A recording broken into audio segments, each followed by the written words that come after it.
They can say Allahu Akbar, but Hindus can't say Jai Shri Ram.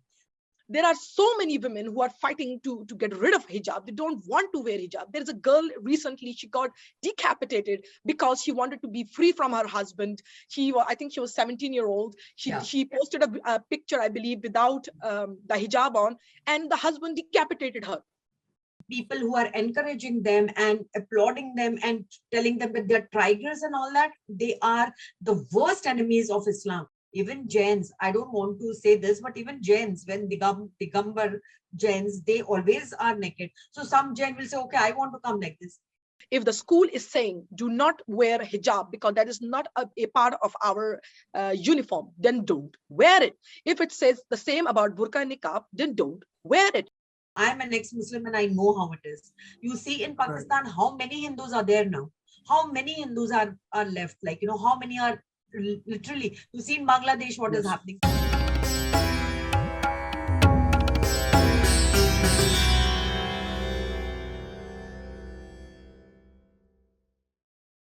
Hello, namaste, and welcome to Citti Media.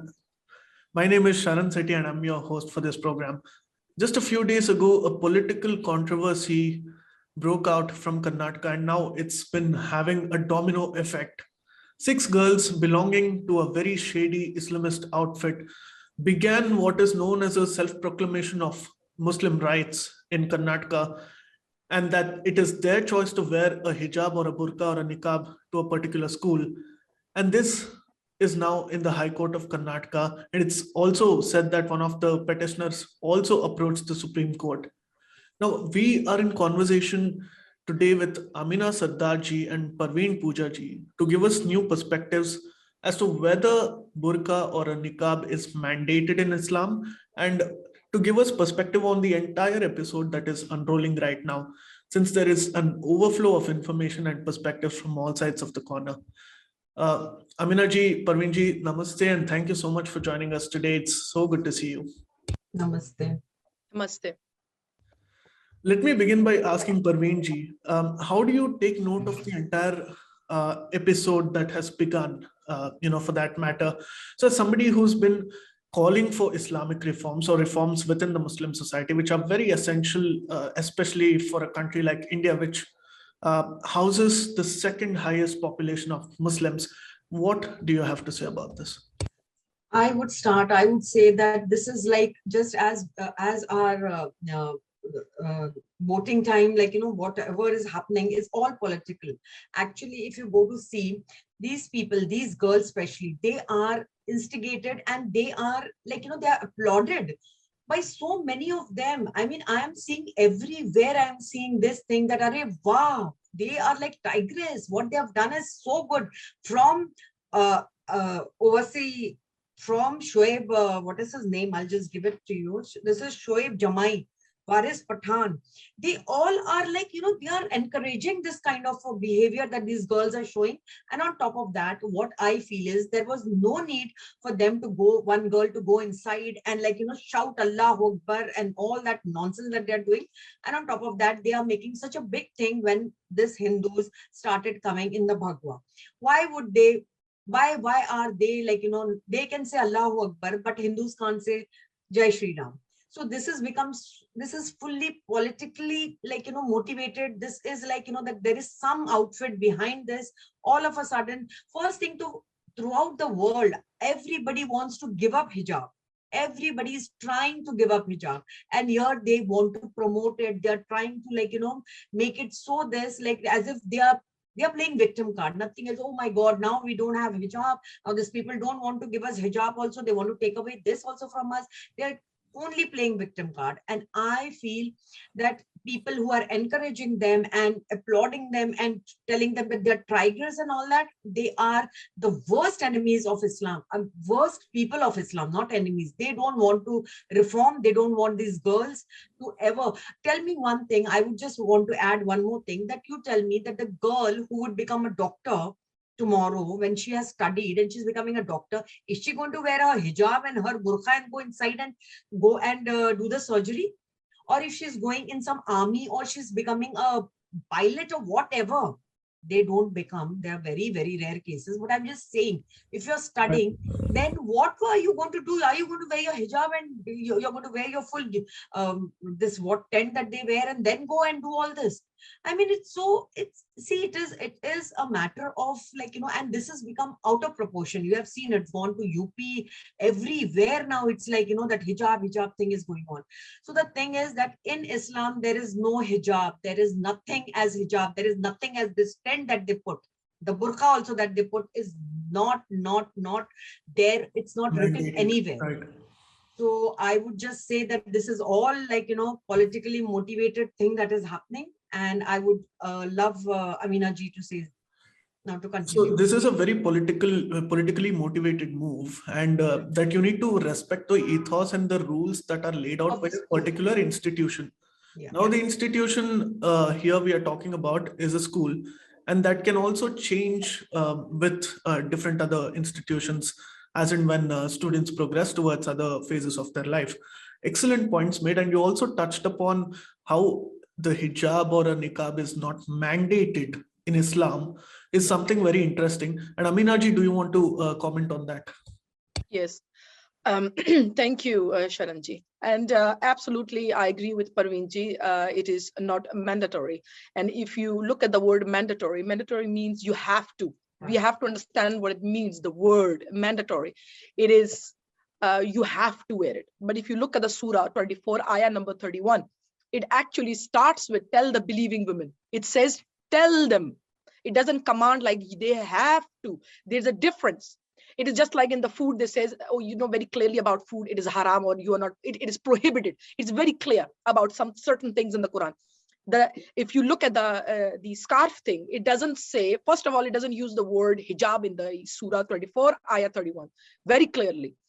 It uses completely different word. And what it's Surah 24, ayah 31 is about is, hiding your breasts, your boobs, and your adornments. Don't wear heels, don't walk in a way so people can know that you're a woman, you're walking, and all these things. But there is nowhere in the Quran that it speaks about mandatory head covering. And if somebody says later on, no, it says, please do not start with this. It doesn't. Then the burqa and niqab, culture and the way they wear it, it comes from the hadith, because one of the Messenger Muhammad's wife, she went out to the nature to do that he had to do. One of the Messenger Muhammad's followers, men, he followed her. Now, keep in mind, that is actually against the religion Islam. Surah 24, ayah number 30 says that men should lower their gaze and be chaste. That is best for them. But here we can see that in the I think Sahih Bukhari or Sahih Muslim, it says very clearly that the follower of Muhammad followed one of the Messenger Muhammad's wife when she was going to the nature to do something, and he followed her and he said, ha, I have seen you. So here it is not the lady, the wife of Muhammad, who made a mistake. She did what she had to do, but the men followed her. And who got a law on their head to do something? The man did the wrong thing to follow her to begin with. He did not lower his gaze. But the law came on the woman who did nothing wrong of any sort. You see? So nobody looks at the bigger picture. And then these women, these girls, they talk about hijab, the demand, that some of them also say that it is not by force. If you look at the country Iran, there are so many women who are fighting to get rid of hijab. They don't want to wear hijab. There's a girl recently, she got decapitated because she wanted to be free from her husband. I think she was 17-year-old. She posted a picture, I believe, without the hijab on, and the husband decapitated her. Because she did something to their honor. She showed her face without the scarf. I mean, where is the respect for women? I mean, and the court is not even willing to give him that punishment for something that the man did so bad, he took the life. So the point overall in this is there is nothing like mandatory hijab in the Quran. There is nowhere to be found. It says, once again, tell the believing women in Surah 24, ayah number 31. It does not speak about, the Quran does not speak about burqa and niqab to cover your complete face. It does not. It says in the hadith, definitely. but it does not Allah does not command it in the Quran, plain simple. And I would also like to share a very quick point here that hijab is like a curtain. It's a curtain between two people. Hijab is not, you can say, a word mentioned in the Quran as a scarf. It is mentioned as a curtain like between two people. That is something, one thing. And another point is, somebody said something about women being called as lioness, these Muslim women. Yes. I would like to comment on this and say, listen, women being so proud and thinking that this is very amazing that they are being called lioness, they are in a huge misunderstanding that they think it's a very amazing thing, that they are being called lioness, because in Islam, these women are considered to be kind of a meat, one thing. They are nothing but to be, kind of used by men for reproduction, and that's it. And slavery, to be beaten up, like in Surah Al-Nisa, ayah 34. And the fact that Muhammad has said in the Sahih al-Bukhari or Sahih Muslim, I can't remember exactly which one, but I can give the reference, that a woman cannot lead the nation in success. If a woman cannot lead the nation in success, according to Messenger Muhammad, how can you people, Muslims, call a Muslim woman a lioness? Because a lioness is somebody who actually can lead, and can do much more, is very strong, very powerful. So how can you even call her a lioness? That's a big fat lie. That is something I just wanted to say as well. Thank you. Thank you so much. Parveen ji, one of the points that is also being raised by the girls, and I'm going to play the devil's advocate here, is that why, first of all, compare India, which is a democratic country, to all these Islamic countries, which are not democratic by nature, most of them. In such a situation, it is a matter of choice, because if somebody wants to wear a burqa, who are you to stop them, is what is being said. I would say, if you want to wear a burqa, wear it. But it's an institution where you're going to go and study. You shouldn't be bothered about what burqa. I'm wearing a hijab. Your face is seen. First thing to, what is a hijab? It's not a burqa. It's just a way. It's a scarf around your this. I'm saying, instead of doing all this, what they are doing, instead of that, they should be more into this, that once they come in the campus of a college or of a school, they have to be like one of the other students. You don't have to differentiate yourself. Why would anybody want? Now the thing is in the court, first thing. And second thing, why would these girls wear burqa inside the class? And if it is so mandatory that they want to wear it, then why not go in a girls school and go and be with the girls, or go to some Islamia school or some Islamia college where you will not have this problem at all. You want to go and study, you're studying in one of the best schools and then you want to do this. Now they are saying they have been doing since so long, but if it is a rule, it's a rule. If it is made anytime by anyone, any of the principals or maybe college, or why do they need this? Why do they want to go inside with their veils? And I don't understand this thing, that there are some rules which regardless of any religion, do you see any other this? If tomorrow, if a Tamilian says that I want to wear a lungi and come, a person from Tamil Nadu will say, I want to wear my lungi, this is my tradition. Or somebody will say something. Even Jains, I don't want to say this, but even Jains, when Digambar Jains, they always are naked. So some Jain will say, okay, I want to come like this. Is it? I mean, have some brains. These girls are just trying to, I don't know, what are they trying to do, showing as if they are like, some sort of leaders and some sort of, right. They are like paving a path for some girls, and like, they have been, I mean, if you go and see everywhere, like, Muslims are like, feeling so great about these girls. They are glorifying them, and they are, I don't know what is not happening. And in our country, we don't need all this. Or you go to Afghanistan, or you go to some other country, go to Pakistan, or even Pakistan. See, most of them, if you really see the TikTokers, most of them are, dancing with, you must have, like, there are thousands of girls who are Muslims. You all don't target, I mean, none of the Muslims will target them, because they enjoy watching. But just because this comes to a religion thing, it is this. So they just want to, like, Right. somewhere try to, this is a communal thing, they want to do something. They are always trying to, make some sort of mischief that is like, that is the thing of India, and we are tolerating it. And that is the worst thing that is happening in this our country. So what you're trying to say is that this is perhaps a pre-planned conspiracy to Maybe, of radicalize course. certain people. Yeah, And yeah. it raises a lot of questions actually, because there were, I'm talking about the first institution where the initial protests were seen. There were about 100 odd Muslim girls in that particular college, Mm. out of which 90 to 95% of them never had any issue coming in uniform. So it Yeah. were only these 6 girls who have been now proven to have had certain political inclinations. They were associated with Campus Front of India, which is openly associated with other far-right Islamist groups in that particular region.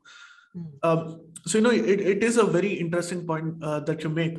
And one more thing that needs to be noted is that just a few miles away from where these protests are taking place is a place called Bhatkal, which was the birthplace of Indian Mujahideen. So, Amina ji, movements like these is not really about women's rights. Would you say it is rather about emboldening and radicalizing other innocent Muslim girls? Definitely. It's not a good thing. I don't like it. Again, the fact that it's happening in India or maybe the other Western countries, it's remarkable to see, because in the Muslim countries, they want just the opposite. And I find it to be so disrespectful. And I would also like to say two things, which is they talk about that it's something we do it on our own, we love Allah, yada, yada, yada. But most of them, it is because of society, family, father, brother. When 4-year-old, 9-year-old is wearing a scarf, hijab, it's not, by their own choice. That is the biggest lie, according to me, at least, my, thoughts. And I have seen in my own area, literally, where a 4-year-old has been wearing scarf, and a 9-year-old. And then they are being told that it's written in the Quran that when you are 9 or 12, you have to wear it, which is a big fat lie. And I agree with Parveen ji as well that, for the fact when they wear burqa and niqab, I would personally not feel comfortable because I don't know what is underneath. You can't see what is, what they're really wearing under that big cloth that's black. And if you see on YouTube, many of the videos, you can see the women, they steal, and the videos are available. They can see it. I'm not making it up. That is, these two scenarios, something bad can happen. They can steal. That is also a bad thing. And another point that I do think about, which I find very disrespectful from these Muslims in general, whatever is happening in India or in the Western countries, when they demand the acceptance of burqa, niqab, or hijab, I feel like it is extremely, extremely disrespectful toward the country they are residing in, who is giving them so many rights. It's like, I personally feel these Muslims are never satisfied. They are never happy. They are never content. And yes, I also feel sometimes they're just ready to, battle, get into some mood of, okay, let's do some panga, let's create some awareness, But the thing is, what they do not understand, it's not even good for them. I mean, that's ridiculous that they can't sit quiet. They can't literally sit quiet, literally for a year, and say, okay, we won't create a situation. It's like they get maybe some sort of energy kick out of it. I don't know. But they must respect the law of India. If the school is saying, do not wear hijab because that is not a part of our uniform, then don't wear it. If it says the same about burqa and niqab, then don't wear it. You don't like the law, then move. You can either stay home, cook, and get married, or you can go to madrasa and study Allah, and that's it. Or you move to a country like Taliban, Afghanistan, where they have the Sharia, they have the Iran, where they have literally tight ruling on Sharia for women. And I would not even say Pakistan, because that is ridiculous, because Pakistan is very broad. I have been there. It is ridiculous. I've been there. They wear jeans and all. It's, don't even take them in. We can't even take Saudi Arabia because they have, become very open-minded. So in my point of view, I feel personally, Afghanistan and Iran are one of the countries that can go and become Muslimin as much as they want, as crazy as they want. Whatever they want to do, they can go in there and do it. But I will almost say that pretty much within 3 months, they will come running back and cry that their rights have been taken and all. The problem with these people we see is that they don't know what Islam really is. It's They very live in this. interesting that you mentioned this, because Yeah. earlier today, the Indian ambassador to Pakistan was summoned in Islamabad, and he was questioned as to what is happening with these Muslim girls, and Pakistan wants to see these Muslim girls' rights protected. Funnily enough, a couple of hours later, the Taliban issues a support statement to these same girls and are saying that, we will help you in whatever way possible. And now you have the Taliban and the Pakistani government, which probably does not care about women's rights in general, forget about Muslim women, Yes. Yeah.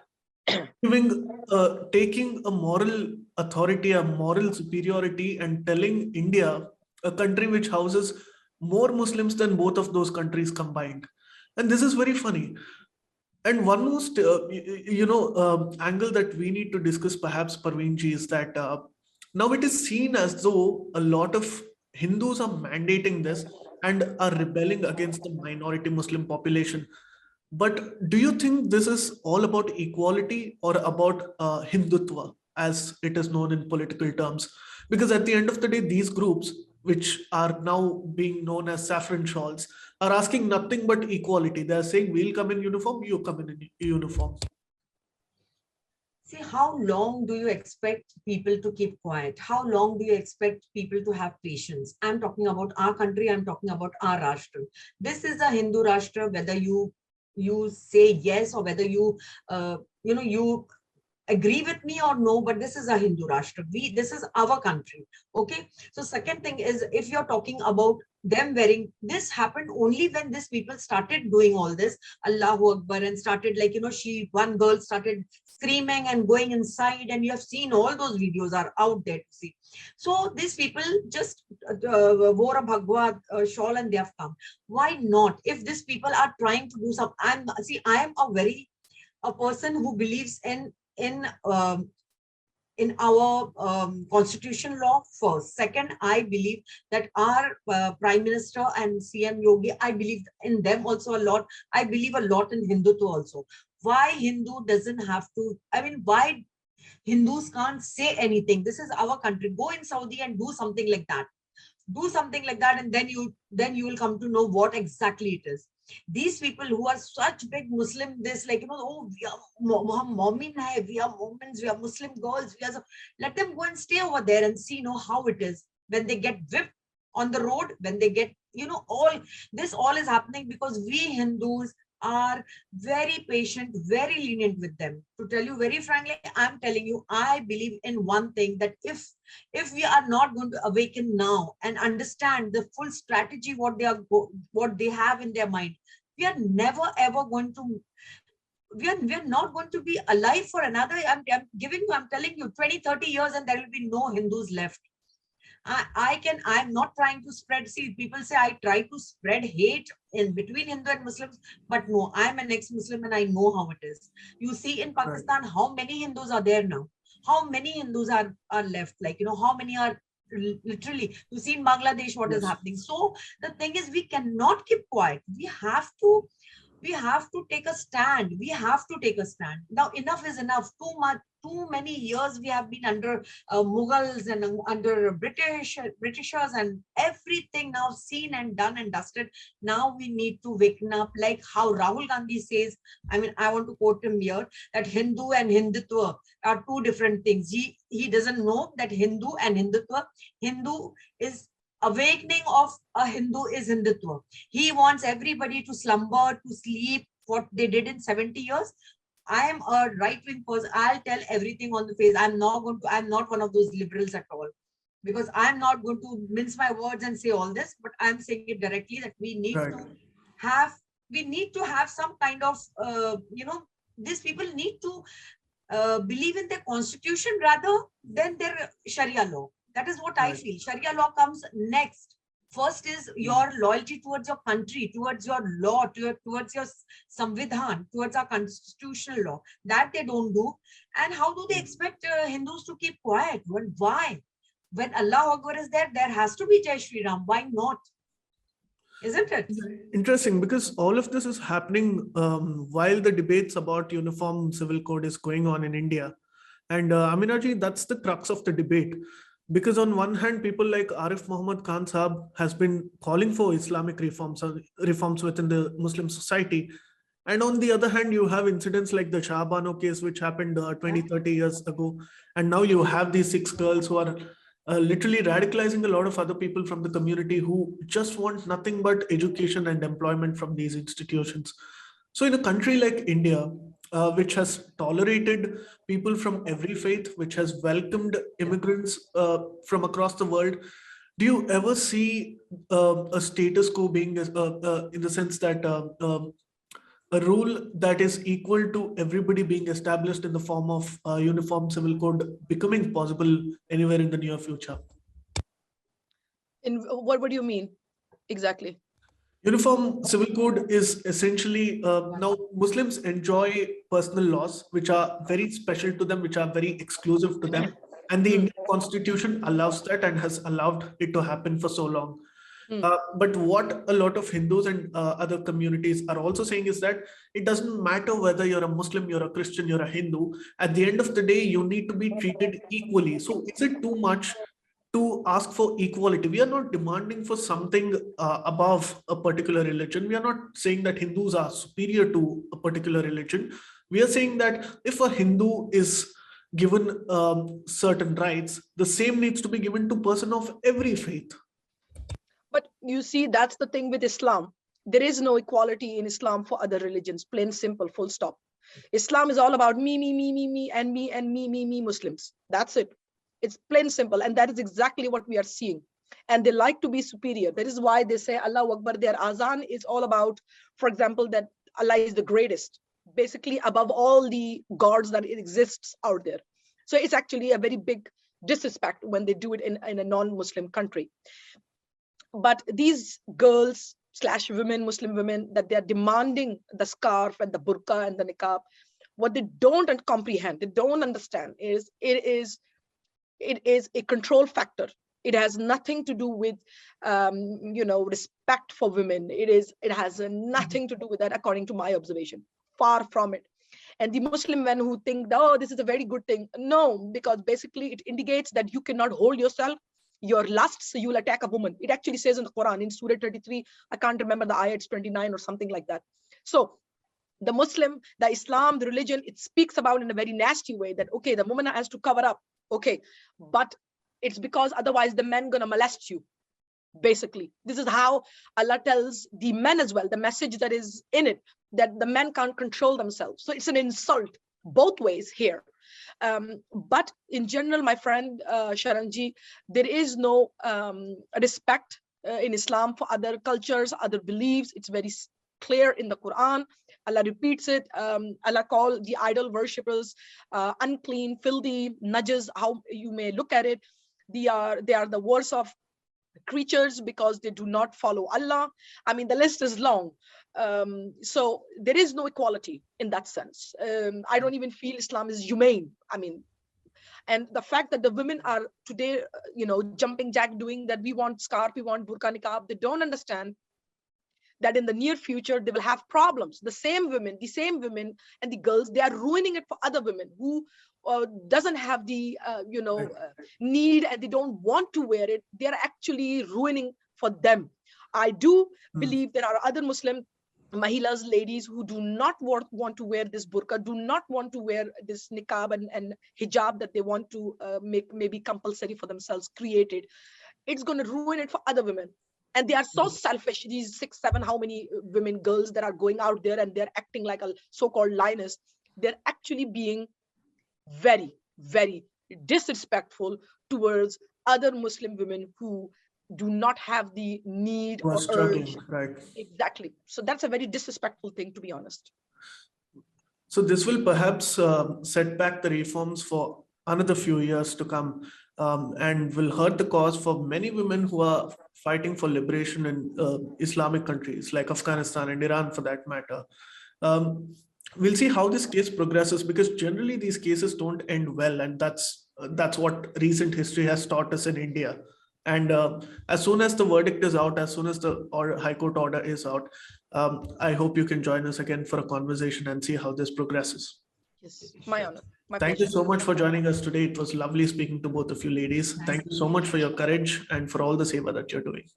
Thank you. Thank you. Dhanyavad. Please remember to subscribe to us and switch on the notifications for this channel.